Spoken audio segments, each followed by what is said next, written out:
Ssaabawandiisi w'ekibiina ekya Democratic Party Gerald Siranda atadde akulira oludda olwabula gavumenti mu palamenti ku nninga Honorable Mathias Mpuuga Nsamba ave annyonnyole ku nsimbi ezaabaweebwa okubeezaawo ebibiina ebiri ku ludda olwabula gavumenti mu palamenti.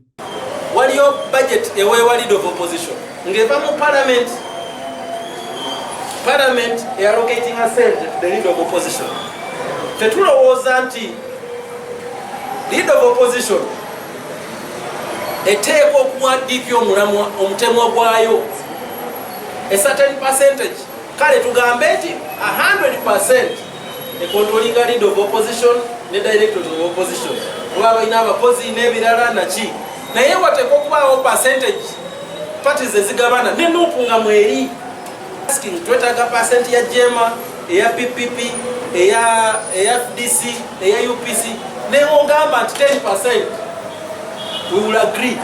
Ono okutabuka bw'ati asinzidde mu lukuŋŋaana lw'abannamawulire olutuuziddwa ku ofiisi zaabwe ezisangibwa ku State House mu kibuga ky'eggwanga Kampala ng'ategeezezza nti gye buvuddeko oludda olwabula gavumenti lwafulumya embalirira yaalwo wabula nga bo aba Democratic Party tebabyetabyemu. Singa poliisi eno bagironkize nga nduupu sandibadde nakukaayana kwonna naye okugironkinga nti opposition nga tewali wadde kusiikinga idea ya opposition ne invitation yonna tetwafunye wabula ku mukutu nti mulina omukolo muze kuli ani goyitira ku mukutu kuya jasi ku mukutu message ku makya nti jangu tetumanyi content eriki.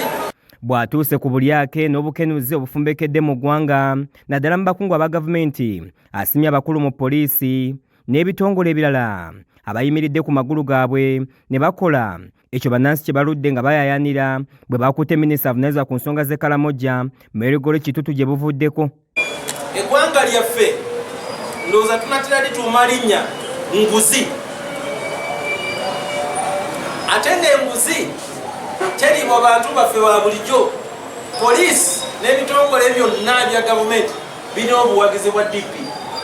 Bulijjo kye tukaabiranga kwe kukola assessment bwetyo wakiri n'ekyennyanja ekinene ne tulabanga nakyo omutwe engege ennene naye omutwe gulaalidde mu katimba. Bulijjo kye twagala naye tulemeko mwoko. Ayogedde ku basirikale ba poliisi abasusse okutulugunya abantu n'ategeeza nti okukimalawo bo nga bali ku ludda olwabula gavumenti balina okuyita mu nteeseganya ne gavumenti nga bwe kiri mu ggwanga erya Kenya.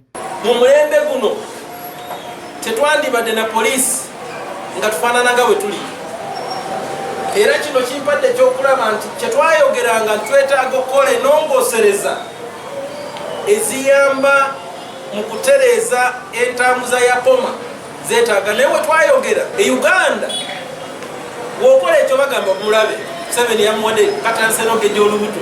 Nsonga za Uganda nnene naddala we tuli abantu tebalina ssente mu nsawo embeera eri bubi abantu tebasoma bulungi malwaliro gali gatya tusaanye kuteesaganyiza wamu okutwala Uganda mu maaso tetutujjaako kubawa DP jema n'ebirala.